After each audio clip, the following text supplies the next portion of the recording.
샬롬, 5월 27일 이슬기도 오신 여러분 환영합니다. 암송하고 시작하겠습니다. 우리가 이 보배를 질그릇에 가졌으니 이는 심히 큰 능력은 하나님께 있고 우리에게 있지 아니함을 알게 하려 함이라. 한 번 더 하겠습니다.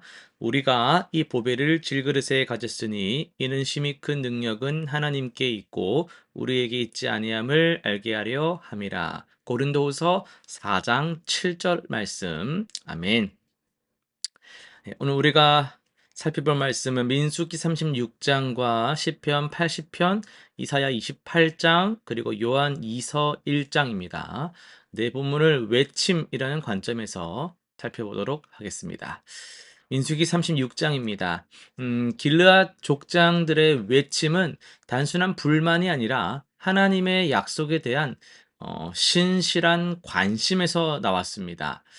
그들은 여성 상속자들의 결혼으로 인해서 기업이 다른 지파로 넘어갈 수 있는 문제를 예견했어요. 이는 하나님께서 각 지파에게 주신 기업의 영구성을 보호하려는 지혜로운 외침이었습니다. 하나님께서는 이들의 합리적 제안을 받아들이시며 여성 상속자들이 같은 지파 내에서 결혼하도록 하는 새로운 법령을 제정하셨습니다. 이는 하나님께서 당신의 백성들의 정당한 우려와 지혜로운 제안에 귀 기울이시는 분임을 보여주고 있습니다. 이사야 28장입니다. 이사야의 외침은 영적 타락에 빠진 지도층을 향한 준엄한 경고입니다. 에브라임의 관원들과 제사장들이 술에 취해서 하나님의 말씀을 조롱하며 규례의 규례를 교훈의 교훈을 이라고 비웃는 그 모습은 영적 교만의 극치를 보여주고 있습니다.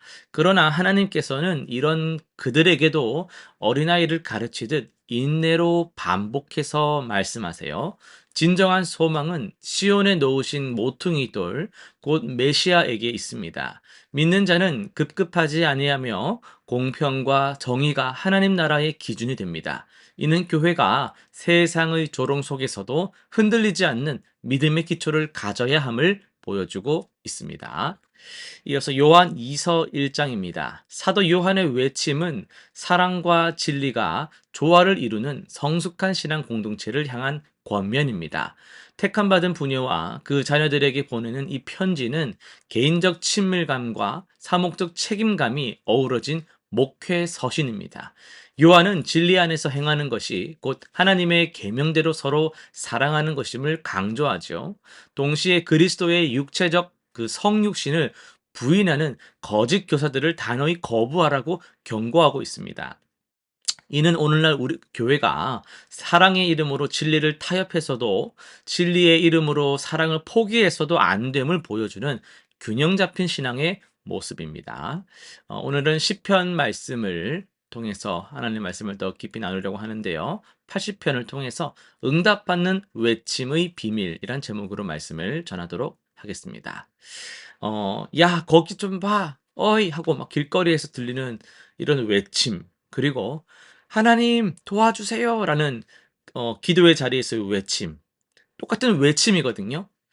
세상에서의 외침, 하나님을 향한 외침. 똑같은 외침이긴 한데 과연 뭐가 다를까요? 둘 다 간절할 수도 있고 둘 다 소리가 클 수도 있어요. 살려주세요! 라고 할 때 둘 다 간절한 외침이 될 수도 있지만요. 한쪽은 응답이 불확실하고 한쪽은 확실한 겁니다. 한쪽은 특히나 하늘에 상달되는 외침이라는 것이죠.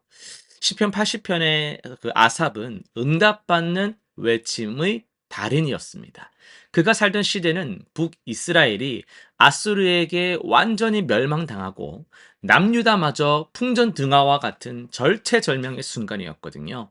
그런데 놀랍게도 아삽의 외침에는 히스테리가 없어요. 대신 하나님이 들으실 수밖에 없는 세 가지 비밀이 숨어 있습니다. 첫 번째 비밀은 관계 회복입니다. 우리를 돌이키소서를 세 번 반복하는데 이는 상황을 바꿔달라가 아니라 우리를 당신께로 돌이켜달라는 의미이거든요. 마치 삐진 아이가 부모에게 나 좀 봐달라고 하는 것과 같습니다. 두 번째 비밀은 과거의 은혜를 소환하는 건데요. 8절에서 11절을 보시면은 아삽은 하나님이 이스라엘을 애굽에서 이끌어내어서 포도나무처럼 심으셨던 놀라운 역사를 생생하게 펼쳐 놓습니다. 주님, 예전에 이렇게 하셨잖아요. 라는 것은 떼쓰는 그런 게 아니라 하나님을 더욱더 하나님 되게, 그러니까 하나님의 신실하심을 근거로 해서 한 믿음의 논리인 거예요. 제가 항상 말하는 주소가 있는 간구 기도라는 것이죠. 세 번째 비밀은 현실 직시입니다. 12절 13절에서 현재 이스라엘의 참혹한 현실을 숨기지 않고 솔직하게 고백합니다. 포도나무의 울타리가 헐어져 지나가는 자마다 따먹고 들돼지가 상해하고 들짐승이 먹어버리는 처참함을 있는 그대로 토로합니다. 하나님 앞에서의 체면 치레는 별로 의미가 없는 거예요. 그런데 여기서 놓치면 안 될 것이 있습니다. 아삽은 절망하면서도 여전히 하나님을 뭐라고 표현해요? 이스라엘의 목자, 그룹 사이에 좌정하신 자, 만군의 하나님이라고 부르고 있습니다. 이는 상황이 어둡다고 해서 하나님의 정체성까지 내가 의심하지는 않는다라는 거예요. 응답받는 외침의 비밀은 바로 여기에 있습니다. 하나님과의 관계 회복을 최우선으로 하고 과거의 그 은혜를 기억하면서 현실을 있는 그대로 솔직하게 고백하되 하나님의 주권은 결코 의심하지 않는 것이겠죠. 실천사항 세 가지를 한번 정리해 볼 텐데요. 첫 번째는 기도의 균형을 잡는 것입니다. 매일 기도할 때 감사, 그러니까 과거의 은혜에 감사, 고백하는 거예요. 첫 번째는 감사, 두 번째는 고백, 현재 상황을 고백하는 것. 세 번째는 신뢰, 하나님의 주권을 신뢰하는 이 세 요소를 포함해서 기도해 보세요. 감사, 고백, 신뢰. 과거 은혜, 현재 상황, 하나님의 주권. 이걸 포함하는 그런 기도의 균형 있게. 그냥 혼자서 따다다다다 하고 끝나는 기도가 아니라 이 세 가지를 포함한 기도를 꼭 해보시기 바랍니다. 두 번째, 관계 회복 우선순위에 대한 건데요. 문제의 해결도 중요하지만 그걸 조금 미뤄두고요.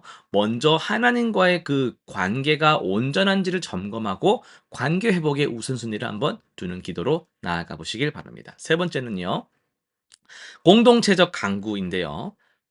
개인의 필요뿐만 아니라 교회와 특히 지금 이 나라를 위해서 민족을 위한 중보 기도에 더욱더 힘쓸 때 우리의 시선이 하나님 나라에 향하고 이웃을 향할 때에 하나님의 사랑이 우리를 더 충만하게 채워간다라는 것을 경험하실 줄로 믿습니다. 기도하고 마칠게요. 이스라엘의 목자 되신 하나님 아버지, 때로는 우리 삶의 울타리가 참 허머진 것 같아서 절망스럽습니다. 그러나 주님만이 우리의 참된 목자이심을 오늘 우리는 고백합니다. 상황의 변화보다 주님과의 그 관계 회복을 먼저 구하게 하여 주옵소서. 주님의 얼굴빛을 우리에게 비추사 우리를 구원하여 주옵소서. 감사드리며 예수님의 이름으로 기도드립니다. 아멘.